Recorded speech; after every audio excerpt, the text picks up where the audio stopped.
Poppy's as lovable as a real girl, and she talks like one, too. Hi, my name is Poppy.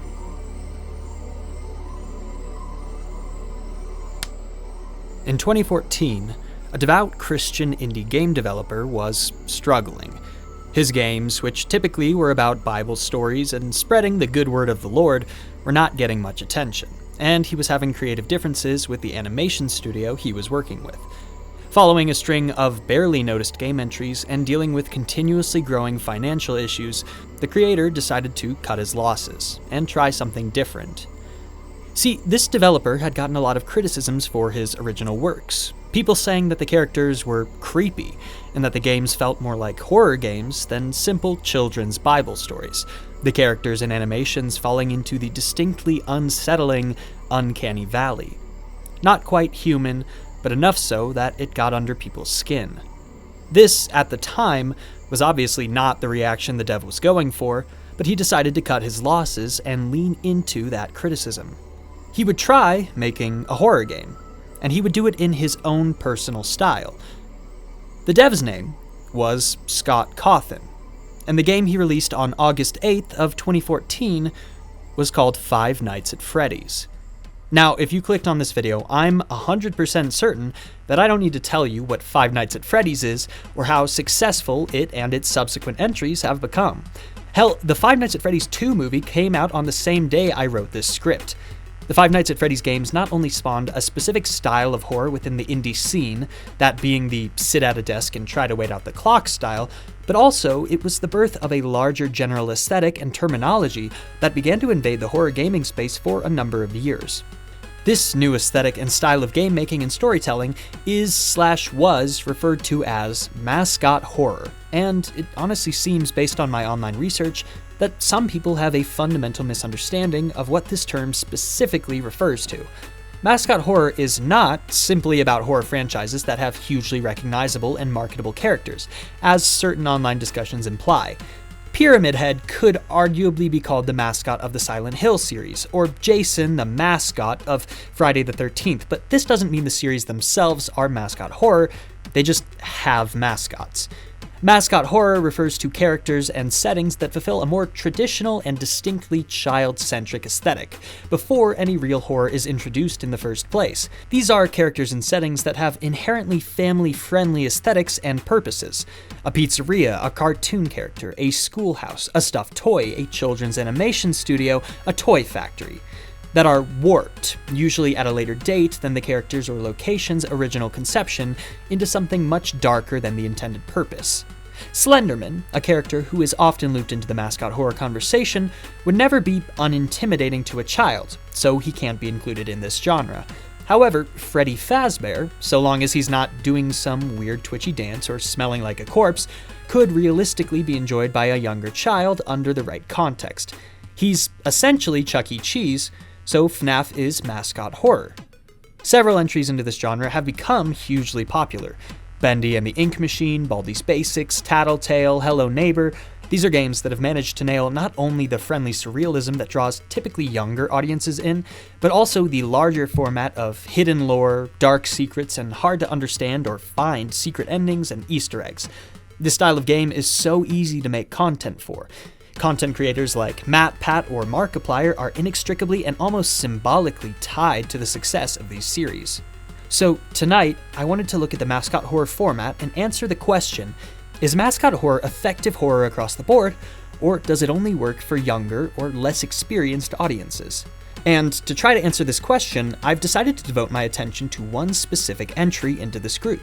One that's still ongoing and manages, in my opinion, to exemplify the genre in such a clear way that is perfect as an example of the larger mascot horror world. It's a game about betrayal, secrets, terrible things happening to children, monstrous villains with a facade of friendliness, allies of dubious intent exploring the ruins of a formerly popular attraction, and uncovering a terrible conspiracy that you might somehow be connected to. So, let's talk about Poppy Playtime.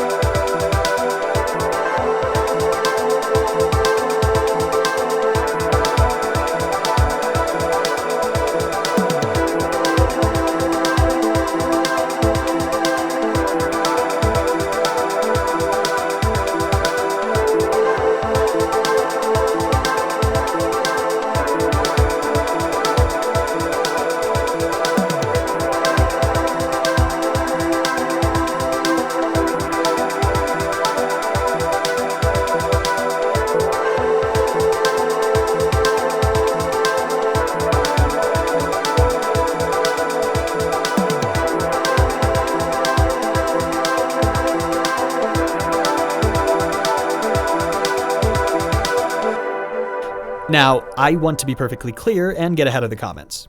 This video is not a lore breakdown, it is not a theory video, it is not a walkthrough. When I talk about Poppy Playtime tonight, I'll be doing my best to look at the big picture as it relates to Mascot horror, and not just recap the story. I'm much more interested in discussing why the game is doing something versus simply telling you what it's doing. However, since our understanding of the game's tropes and structure relies on an at least basic knowledge of the story, I'll start with a quick summary to catch us up to speed before we start talking about what exactly this game is doing and how it relates to the overall Mascot horror genre. I'm going to try to focus only on the most important parts. Poppy Playtime is a story broken up into chapters. There are currently 4 available, with another scheduled for release sometime in 2026. I was initially under the impression that the 5th entry would be the final in the series, based on the conclusion of the 4th chapter and the fact that 5 is a good round number for a series, but based on the new trailer that was released the day this script was written, I now suspect this is not the case. Each chapter of the game sees you facing off against one major antagonist, as well as typically a number of smaller enemies. The first chapter is incredibly short, with a complete playthrough coming in at around half an hour, but the later chapters are about 3 to 4 hours long. In the first chapter, called A Tight Squeeze, we're introduced to a toy company known as Playtime, as well as a number of their toys, all of which will become relevant to us during our time in the factory. Our antagonist for this chapter is a large fuzzy blue creature known as Huggy Wuggy. You may have thought this was the eponymous Poppy, which makes sense given this game's marketing and the popularity of Huggy as a character, but no, you don't meet Poppy until the end of this chapter. You explore the main visitor area of this Playtime toy factory after hours for a while, before being accosted by a monstrous version of the blue toy, who chases you through the factory until you lure him to his death. After this point, you make your way to a doll locked in a glass case, free her, at which point she speaks to you, and the game ends. In Chapter 2, Fly in a Web, you learn more about this doll, who is actually the Poppy we've been hearing about from the title, as well as a number of other employees who worked at this facility. Their names are important if you are lore diving, but we're not really doing that tonight, so I'm just going to gloss over them for now. While leading you to your next objective, a children's activity station that apparently has a train that you can take to the exit, Poppy is grabbed and taken by the antagonist of this chapter, a spindly pink creature with a sickly sweet voice known as Mommy Longlegs. She is a sinister character who clearly wishes for your death, but goes about trying to kill you in convoluted but thematically appropriate ways. Each of the games in the activity station have been made more dangerous, but you manage to survive them. While performing these games, you start to get the impression that there might be a sinister hidden motive to the company's various projects, which includes an orphanage program that you've been seeing posters and documents about. After we beat the final challenge, we have a moment reminiscent of the Portal games, and break out of the main testing area, enraging Mommy Longlegs. When she eventually reaches us again, we begin another chase sequence until eventually tricking our pursuer into getting caught in some industrial machine, where she gets all squished to death. Before we leave for the train, we see her body being dragged away by a strange metallic claw, our introduction to a character that will become a lot more relevant in the next chapters. We make our way back to the train, aiming for the exit before our path is hijacked by Poppy, somehow, and we're actually sent deeper into the facility, not only driving us deeper into the story, but also indicating to us that perhaps Poppy is not very trustworthy. We still have no idea who Poppy really is, what happened here to make all the monsters come to life so violently, or why we came here in the first place. This chapter ends with our train picking up too much speed and crashing. Chapter 3, Deep Sleep, picks up right around where things left off.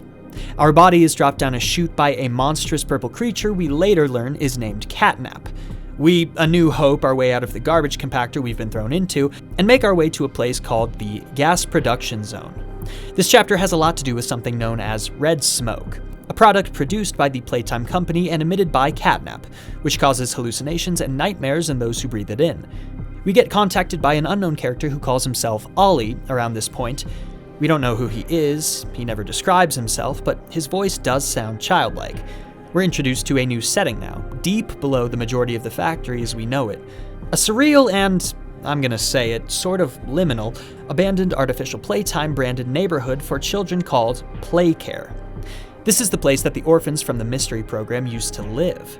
Over the course of the chapter, we gain access to a couple different zones in order to gain enough power to move some gas from a place we need to go.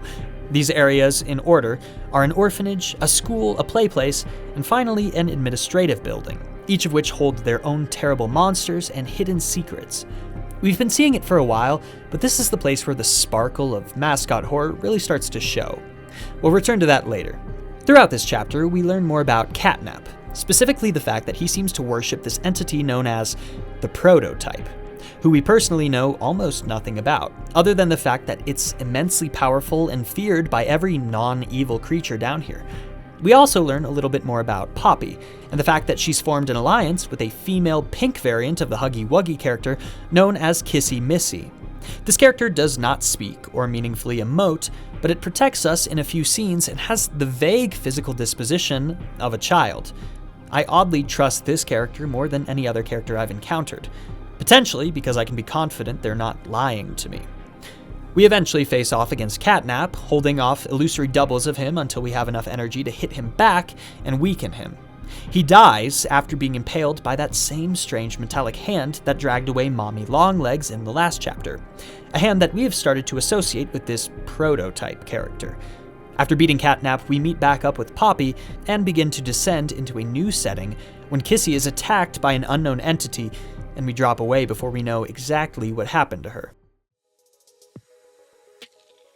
Chapter 4, the most recent entry as of the writing of the script, also known as Safe Haven, picks up, once again, where things left off. We separate from Poppy for a while and make our way to an underground prison. Why does this toy factory/orphanage have a secret underground prison? Well, we'll find out during this chapter. We encounter a character who speaks to us primarily through speakers and TV screens, who taunts us and vaguely implies that he physically is sort of the entire facility we're working our way through. His name is the Doctor. Doctor Who? We fight our way through the prison area, which is steeped in lore about orphans being experimented on and changed and tortured. The classic Mascot horror stuff, you know? I had sort of guessed it since the beginning, but it seems pretty clear that most of the orphans and potentially a lot of the staff have been turned into these toy creatures. It also seems like at some point in the past there was some sort of violent event that occurred, but was covered up. We start seeing human corpses littered about in various states, something that was noticeably absent from the higher levels. We're eventually introduced to an animalistic character named Yarnaby, who chases us through various areas as we do some high-intensity puzzle solving and energy routing. It's pretty tense and some good survival horror, but a lot of this action doesn't have very much story attached to it, so once we escape him, we almost have another encounter with a dangerous entity before being rescued by a sort of Play-Doh character named Doey. I have to mention here that the voice actors for both Doey and the Doctor are fantastic, and are far and away my favorite parts of this chapter, if not the game. Doey leads us through more prison areas, his personality shifting between jovial, suspicious, and downright intimidating with little warning. Our belief that these characters are children who are turned into toys is definitely strengthened at this point, but it almost seems like Doey might have even more to him than that, like potentially being made of multiple individuals. Some puzzle solving later, we're separated from Doey, but re-encounter Poppy and Kissy, who is seriously damaged. Everyone meets up in an underground community, the titular Safe Haven, where a number of non-evil toys have all holed up. They're dealing with hunger and sickness, which I didn't expect these toys to be capable of feeling, and believe that the Doctor is the source of all their troubles, not mentioning the Prototype, which the Doctor apparently somehow works with. Poppy wants us to eliminate the Doctor so she can destroy this whole facility and wipe out the evil that's been done here, implying she has a greater understanding of what's actually going on in this facility, but Doey only wants the Doctor dead so he'll leave the rest of the toys alone. He doesn't want to destroy this place and kill all his friends. Either way, Poppy and Doey share a part of their goal, so they essentially send you on a hit mission to kill the Doctor and retrieve a valuable hand tool item thing from him. We have to deal with Yarnaby again and do some bullshit, but eventually we make our way to the Doctor's lair, where we get a much greater look into the cruelties of the facility. We do successfully kill the Doctor, whose human body parts have been scattered throughout the facility, and take the tool back to Safe Haven, but shortly after this, the area is attacked by the Prototype. Doey is busy trying to distract the creature and lead it away from Safe Haven, so we end up starting Poppy's plan to blow up the facility. We place a bunch of explosives and are ready to end things when we realize that in our absence, the Prototype finally got into Safe Haven and killed everyone. When Dowie realizes this, he goes into a rage, blaming you and twisting into a much more monstrous version of himself who tries to kill you. You end up killing him first, which is pretty sad, and meet back up with Poppy and Kissy. You're not even sure what to do anymore when the three of you are contacted again by Ollie, who reveals that he's actually the prototype. And Poppy abandons you and Kissy. The prototype sets off an explosion, sending you even deeper into a lab underground where you have a brief encounter with Huggy, who I guess is alive again somehow, and the game ends. Okay, so there's a lot there, right? And I still glossed over plenty of stuff. But the parts that I did cover, you may have noticed, include a number of moments and ideas that you might seem vaguely familiar with if you've played some of the other games that I mentioned in the introduction. Let's start with the most obvious part. There's a very specific way that Poppy Playtime tries to get under your skin. While, yes, these games do include many of the classic survival horror stuff you might be used to, stuff like stealth, chase sequences, jump scares, puzzle solving for progression, it also manages to nail both the childish and exciting qualities that draw younger audiences into horror, as well as the nostalgic and more adult atmosphere that older horror fans have started responding to.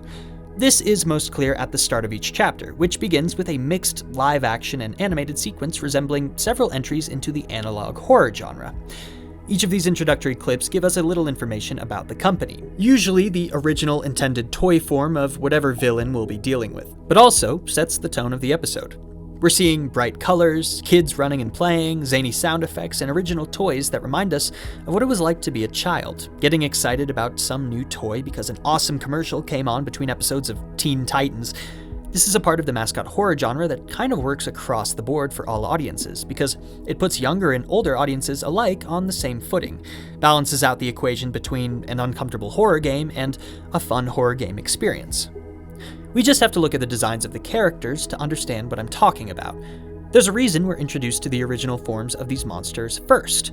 Huggy Wuggy looks fuzzy and soft, Mommy Longlegs has a sweet and caring tone, Dowie is goofy and cartoonish, and makes the inevitable moment when these creatures become something worse, something actively horrific, more impactful.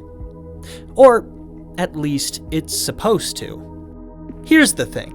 And this isn't specific to the Mascot horror genre, but it's definitely a problem I've seen with it a lot. I'm all about warping something normal or innocent into something horrifying and menacing.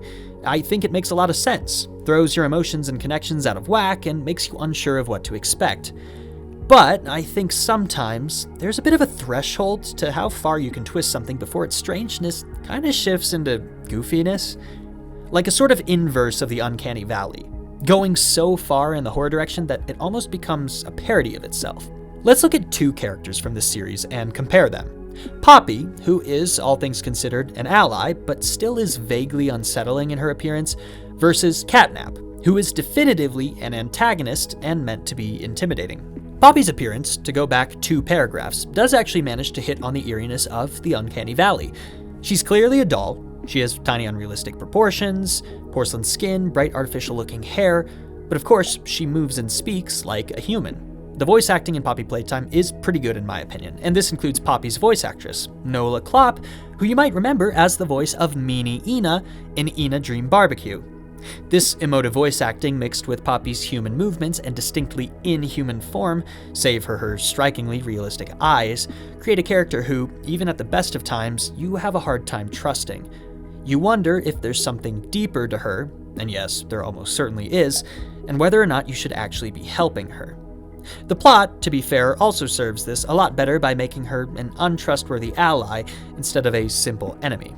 Catnap, on the other hand, is a lot less subtle of a character. He goes through 2 forms during the game, as most of the antagonists do, and even in his first form, there's a lot going on. Clearly, they were going for the exaggerated features style of horror design for this character, and credit where credit is due, there are parts of the design that do work. The character is huge and very lanky, making him physically intimidating at the very least, and he stalks around quietly and carefully, like a cat, in a way that keeps you partially on edge. But his face, with the way too big mouth and the inverted eye colors, I don't know if this is going to make sense as a criticism, but it conveys, I have been designed to be scary, not I am scary. It's a mistake, albeit not a project-ruining one, that I think a lot of Mascot horror falls into. It tries to reel you in with simple, marketable childish characters, then swings way too hard in the other direction to inject some horror into them. I think a good example is Five Nights at Freddy's 4, where the pizza place animatronic style was pretty much dropped, and all of the enemies were razor-sharp, metallic, demonic, glowing-eyed nightmare creatures. Were they technically scary in their design? Sure. Was there a narrative or lore reason for them to look and act the way they did? Yes. But was the horror as effective as when it was just Freddy, Bonnie, Chica, and Foxy? Well, not to me. And look, these are different games with different story structures, and when you're releasing games in the way that the FNAF series was in the beginning, you have a little bit more freedom to experiment. I think in Poppy Playtime, though, which is one continuous story, things feel a little more inconsistent when you play with a character design this way. And I haven't even gotten to Catnap's second form. Hey, what the fuck is this? What the hell is going on with this character design? This design is creepypasta, thumbnail, clickbait, face, Reddit, horror collections, hidden ARG, red circle design personified. It's genuinely very bad. Now, again, I'll acknowledge that I know what they're going for here, which is again, unrealistic proportions scary, but this is ridiculous. I don't want to be that guy, but the physics of the mouth just don't make sense. It feels almost nitpicky, but this just doesn't feel like a natural progression of the character. We've lost the fuzziness, we've lost really any feline features, the color scheme. This is just a generic horror antagonist, one you'd be unsurprised to find in a $5 itch.io game. It's lacking in personality. What emotion is this supposed to be? The original face I could maybe comprehend as a frozen, soulless smile beneath which sat a malice or other darkness, almost tragic in its morbid, unfeeling grin, but this is just a scary face. It's great for a thumbnail or for marketing material, but it's wholly forgettable to the viewer.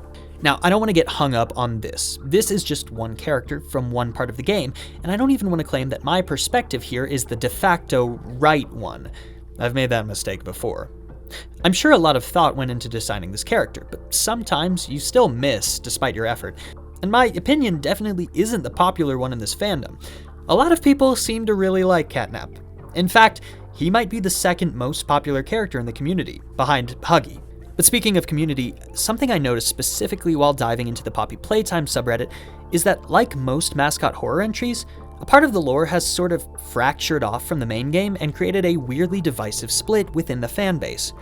Sometimes when Mascot horror blows up enough, two groups start to emerge: the lore hunters and the purists. If you've been around in any of these communities for an extended amount of time, I'm sure I don't need to explore what I mean, but I will anyway.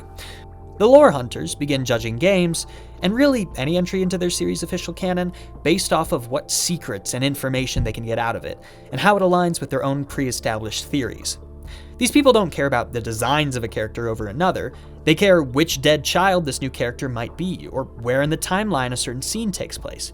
Group B, essentially in response to the popularity of Group A, begin inversely judging the games in how much they align with the design, atmosphere, and gameplay of previous entries. They don't care about lore, they care about if the game is scary, if the strategy is the same as last time, if there are new and interesting gameplay elements, and both of these groups seem to fucking hate each other for some reason. I'm sure that there's a quiet majority here, people who are simply fans of the games because they like the lore and the gameplay. But those aren't the people who get into long arguments on subreddits, so we don't hear from them often.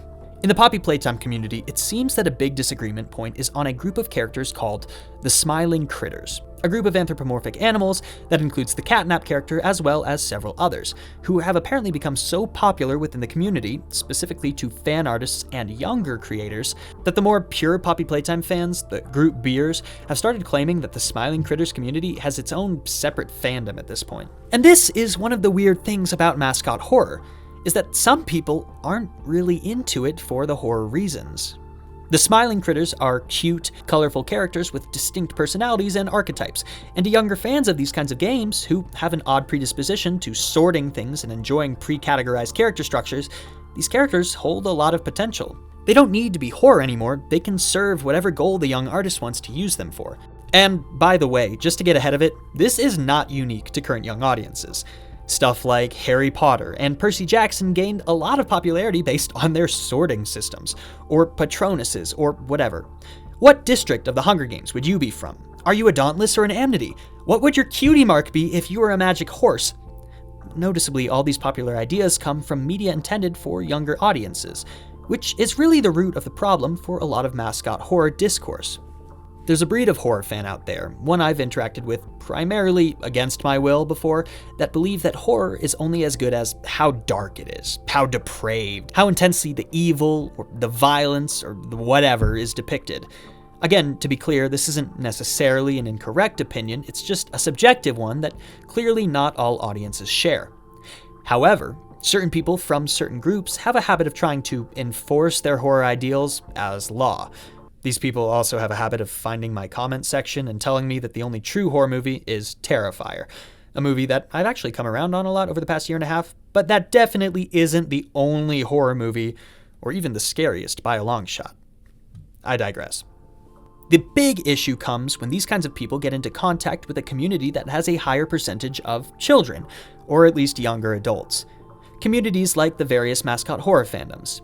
These gritty horror fans, at times, fail to recognize that the popularity of their series has a lot to do with its childish themes, and that a significant portion of the fandom prefer to specifically celebrate these themes, potentially over the more traditionally scary elements of the game. This causes them to scoff and start criticizing the intelligence or the naivete of other parts of the community, and boom, discourse. Nothing wrong with it until it gets messy, and then that's when you see a mass exodus from the community, or worse, a stigmatization of the fandom as a whole, like with My Hero Academia, or Steven Universe, or even Marvel. Note that again, these are media products with mixed audiences of children and adults, and depending on your age and investment, it's easy to get wrapped up in one side of the debate or another. And that's, in my opinion, what happened with the Smiling Critters. Speaking of children, let's talk about the orphans in this game and how it relates to Mascot Horror's favorite trope: dead kids. So I've mentioned in other videos of mine that typically general audiences aren't really comfortable seeing the depiction of child murder, which is why it generally doesn't appear in popular media, or if it does, it's heavily censored, stylized, or implied. Well, Mascot Horror, including the entry in question, finds a simple but effective way to avoid negative responses but still get all that delicious pedicide. And it's just to do it before you get there. I'm gonna say a sentence that I don't think anyone's ever said before. Dark Souls and Mascot Horror have a major theme in common. Their stories take place after the action has happened. All the Dark Souls games, as well as Elden Ring, see you primarily exploring the ruins of castles that were invaded long ago, or the remnants of battlefields, their battles long since over. Similarly, Mascot Horror loves to see you taking care of a pizza place that's about to close because of that thing in 1987, or 1983, or whenever, or an animation studio that's been abandoned for years, or a toy factory where a massacre took place, sometime before you got there. Not only does this allow the games to have their dead kids without as much controversy, but it also fills every scene with a kind of haunted atmosphere, even if the real threats to you are very much physical. It's like going to the memorial for a conflict or tragedy, long since cleaned up and polished, but the feeling of the air is still heavy with the weight of what happened. So, I guessed what was happening in this game, right from the get-go, potentially 10 minutes into my first playthrough of the game.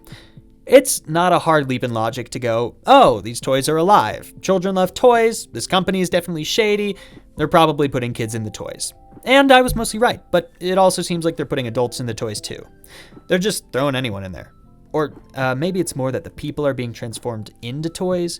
We don't see any children's bodies, but we do see dead toys with human skeletons, which either means that the kids' bodies are being put into the empty toy vessels and powering them with their souls or something, a la FNAF, or that the kids' bodies are being transformed completely into new horrific forms, a la Bendy. Either way, child murder, let's go, with the added Mascot bonus of the child's personality being horrifically linked to the vessel it's inhabiting. It's interesting, though, the different levels of humanity certain toys have over others. I believe there's an in-universe explanation for it, that some toys were specifically created to be intimidating weapons, whereas others were simply tests or something like that. What's still unclear is why exactly Playtime is trying to do it. Now, I know this isn't a theory video, but for being such a big part of the overall story, and one of the last unanswered questions this game has left us with, it is interesting to speculate. I'd guess that it has something to do with immortality. if not for the fact that the toys seem exceptionally mortal, and even experience hunger and sickness, as mentioned earlier. The other option is that they're trying to create some kind of weapon or product, and that potentially it's the process itself that's so valuable, not the kids. If you could patent the transfer of consciousness from organic bodies to artificial ones, that could make you a ton of money. Probably. I'm not a scientist or an investor. Whatever the case, the kids are dead, or at the very least permanently transformed, and the people love it. At the end of the day, the answer to the question, is Poppy Playtime and Mascot horror at large effective, has more to do with your definition of efficacy more than anything else. Do the games sell well? 100%. These games sell millions of copies and make a ton of money. The games are super marketable, the characters can be used for anything, and so beyond game sales, these creators get deals for their characters to become skins in games, if not unique playable characters, as well as physical products like plushies, posters, clothing, and hell, when one does well enough, it might even get its own semi-popular movie, or two. In a market sense, yes, Mascot horror is super effective. All the other parts of the conversation are nuanced, however. Is it effective horror? Well, unfortunately, as is the case for more horror projects than not, it really depends on the viewer and their prior experience. I can safely say that I believe a person with no experience with the Mascot horror genre would have an enjoyable and spooky time with Poppy Playtime, in quite the same way I believe that they could with Bendy and the Ink Machine and Five Nights at Freddy's. You know, things become popular for a reason, so if you loved one entry into Mascot horror, you might love the other ones, or you might find them derivative. But I also think that's a little unfair, judging by how many other horror trends have popped up over the years that are still enjoyed by the majority of horror audiences. Analog horror, for instance, for how much I love it, can feel really samey sometimes, to the degree that sometimes I can't remember if a specific famous scene comes from Gemini Entertainment, or Local 58, or Greylock, or any of the other ones. You know how many survival horror games I've played where I jump into a locker or closet and watch the antagonist sniff around the room for a bit before moving on? A lot! Horror, which is an art, is always a little derivative. No one is above influence, and it should honestly be celebrated when a new piece of art manages to utilize a familiar trope or trick in a way that's still enjoyable or unique. I think it's really easy to write off stuff that feels childish as beneath you, which is honestly something I fear I've done for the Mascot horror genre before in the past. I think it's also easy for a newer, younger horror fan to feel embarrassed that they like something which others have deemed as weaker or less deserving of the horror title, and to respond by avoiding other titles like it, despite the fact that they had connected with it in the first place. This channel is mostly about horror, and sometimes it's about criticizing horror. As much as I dislike a game or a movie, I, and other creators like me, should try to remember that there's still a group of people who do like it. I don't mind ripping into a particularly shitty piece of horror, but when I start ripping into its fan base, then maybe I've gone a bit too far. I've done it before, it doesn't feel good. So this might be a bit of an anticlimactic ending. I read somewhere once that when someone makes the title of a video or an article a yes or no question, people assume the answer to the question is going to be no, which is why I didn't name this video, Does Poppy Playtime Work? Or Is Mascot Horror Good? Even though those are two titles that I kicked around. Because the answer to both of those questions isn't no, but it also isn't yes. Different parts of it work for different people. Maybe the most concise way of putting it is that it's a mashup of different things that different people might like. Enjoyable in bursts, but flawed in its mixing of these elements. But even that feels more like my opinion than the objective truth. So, I don't know. It's a weird way to end things. You tell me, I guess. Is it a good game? Does Mascot horror work? Should Poppy Playtime get its own movie? Oh, it is. Okay. Well, cool.